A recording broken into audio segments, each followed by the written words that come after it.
Hello again. It's the fourth Sunday of Easter, and this is the point in the Easter season between now and Pentecost where we kind of run out of the Easter narratives in the Gospels and can't stretch them much longer as we wait for the Ascension. Had I done the last few verses of Luke's Gospel that I've been going through, we'd have actually read about the Ascension, but that's not due in the calendar for another 3 weeks. So we dive back into some of the other teaching of Jesus at this time. And this is a Sunday when we read bits of John chapter 10, where Jesus is the Good Shepherd. But alongside that, we also, with that theme in mind, read Psalm 23, the famous Good Shepherd psalm. And that's what I'm going to read today. And that's going to be the focus of our thoughts. So here we go. This is the British NIV version of the 23rd Psalm. The Lord is my shepherd, I lack nothing. He makes me lie down in green pastures. He leads me beside quiet waters. He refreshes my soul. He guides me along the right paths for his name's sake. Even though I walk through the darkest valley, I will fear no evil, for you are with me. Your rod and your staff, they comfort me. You prepare a table before me in the presence of my enemies. You anoint my head with oil. My cup overflows. Surely your goodness and love will follow me all the days of my life, and I will dwell in the house of the Lord forever. Now, I'm going to be sharing these thoughts at one of my churches as it celebrates its church anniversary, and I guess that's a good day to consider the theme of God's faithfulness. We're going to sing, "Great is thy faithfulness." And when we come to Psalm 23 today,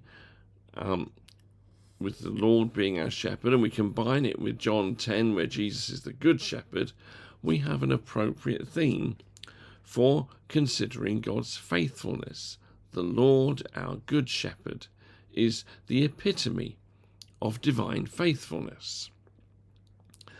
And as we reflect on that now, we're going to recognise that God's been faithful to us in the past, he's still faithful to us today, and he will continue to be faithful to us in the future.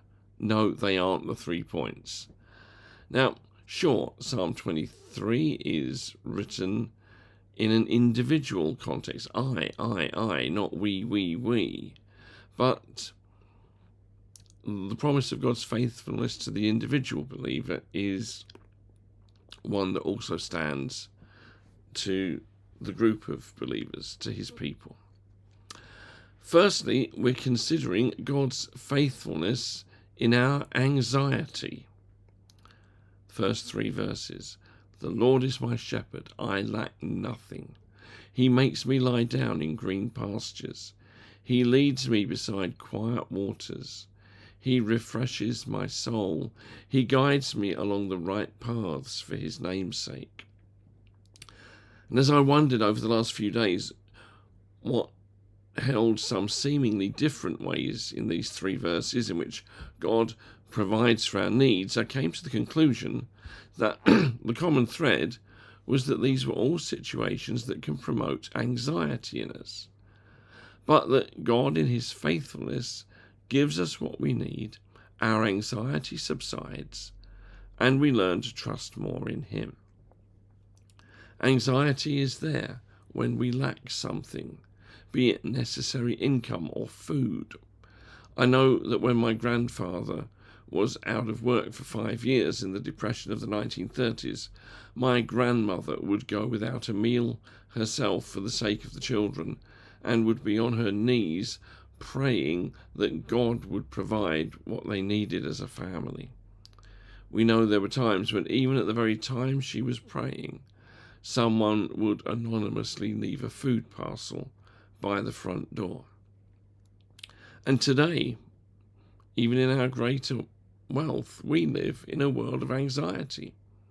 You will have seen the discussions in the media about the rise in mental health issues, especially since the COVID pandemic, and particularly among younger people. Prescriptions of the relevant drugs are on the increase and costing the NHS more, leading some politicians to make cruel statements about overdiagnosis of certain conditions. It's something I recognise in myself. When something troubling happens, my body reacts in negative ways before my mind gets the chance to analyse whether the presenting issue really is so bad after all, and whether there is a solution anyway. We are not immune from a corporate anxiety in the church as we worry about its future.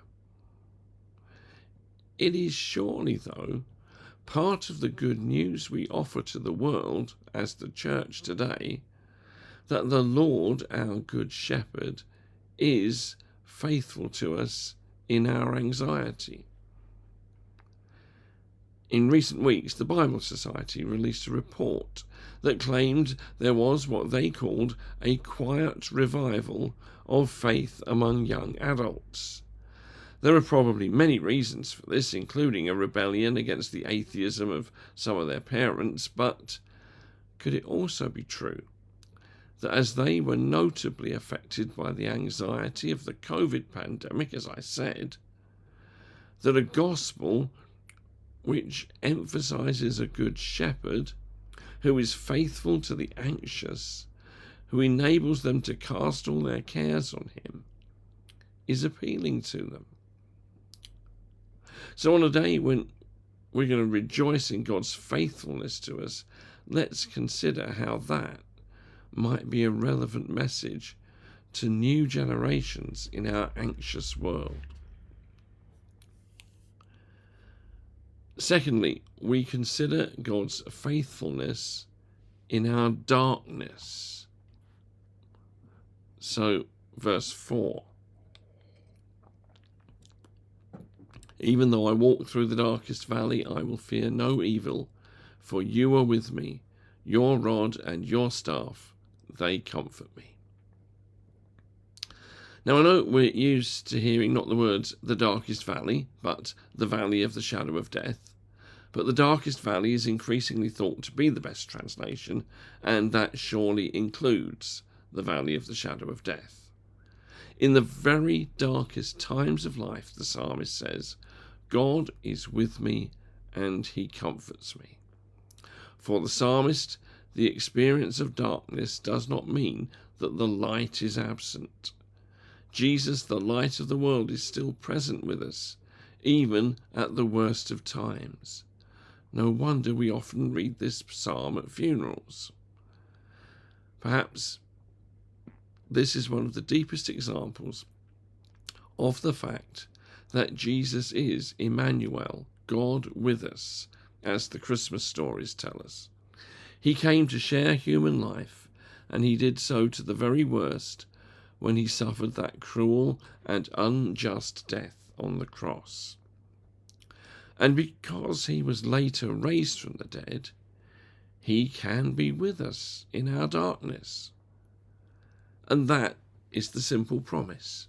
He is with us. Often in our dark times, that's all we want and all we need.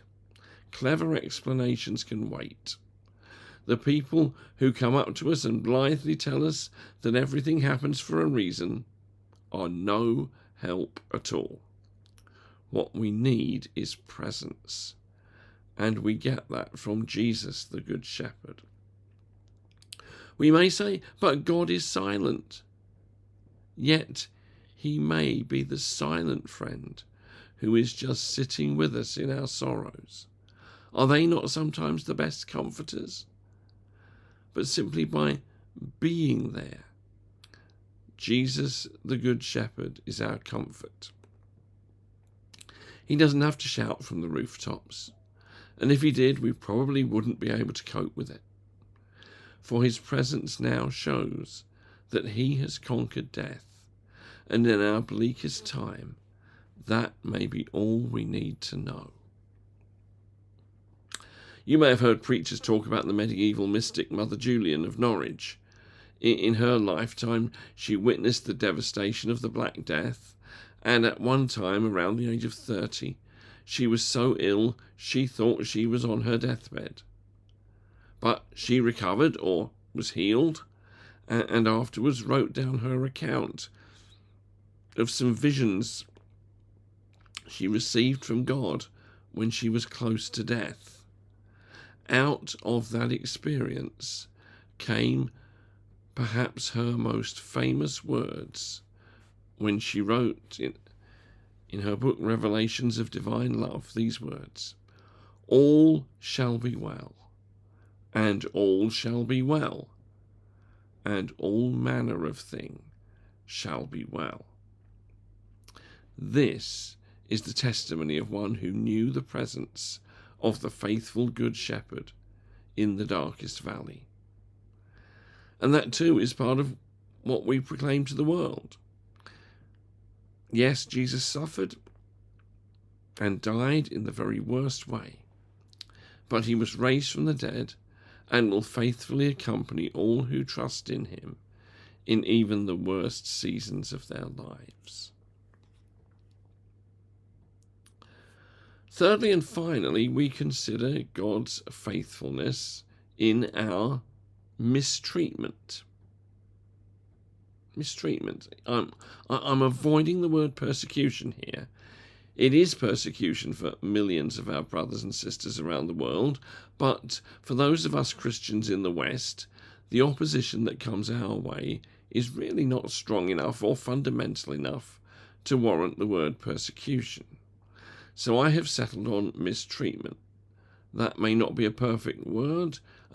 Put your suggestions in the comments below. But I hope you get my sense when the psalmist says in verse 5, "You prepare a table before me in the presence of my enemies. You anoint my head with oil. My cup overflows." I mean, we do face opposition and ridicule, and occasionally some forms of discrimination because of our faith. Many older Christians grew up in a society where there was more common acceptance of values that had some connection to the Christian faith, even if the faith was only honoured more in the breach. But that common acceptance and understanding has not been present in our society now for some decades. So it shouldn't be surprising that when we are explicitly faithful to Jesus Christ today, that will sometimes attract enemies to us. What we have here is that in the face of the ridicule and humiliation that comes with being treated unjustly for our faith, Jesus, the Good Shepherd, in his faithfulness to us, honours us. That's why there is a table for us in the presence of our enemies. That's why the psalmist speaks of having his head anointed with oil. That was what happens to the honoured guest at a banquet. So, when elements of the world turn against us, and they will from time to time, God in his faithfulness still dignifies us with honour. He values our costly witness. He is proud of us when we stand up for him and it hurts. He knows when we have paid a price to stay faithful, and it doesn't go unnoticed. Naturally, we would like the situation remedied. Sometimes we shall get justice in this life, but not always. If what happens is we simply get the strength to stay true to Jesus under duress, we can be sure that there is another and greater banquet coming in God's new creation, when he will prepare a feast for us and honour those who have continued to say yes to Jesus, even in the most demanding circumstances.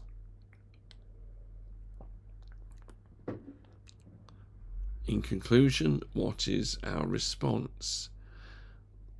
The final verse of the psalm, verse 6, gives us a pointer. "Surely your goodness and love will follow me all the days of my life, and I will dwell in the house of the Lord forever." Here we have in summary this promise that the Good Shepherd will faithfully continue to be with us as his goodness and love pursue us.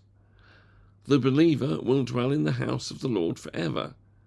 That is, we shall do all we can in response to live in the presence of God.